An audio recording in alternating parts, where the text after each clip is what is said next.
Kamusta mga katama? Grabe, may kwento ako sa inyo. Kanina napadaan ako dyan sa May Robinson. May tumawag sa akin, si Mary Grace. Inimbitahan akong kumain.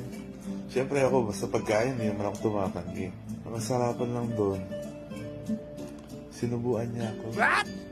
Kayo maingay ha. Baka marinig ni Mrs. Malilintikan tayo. Patay tayo.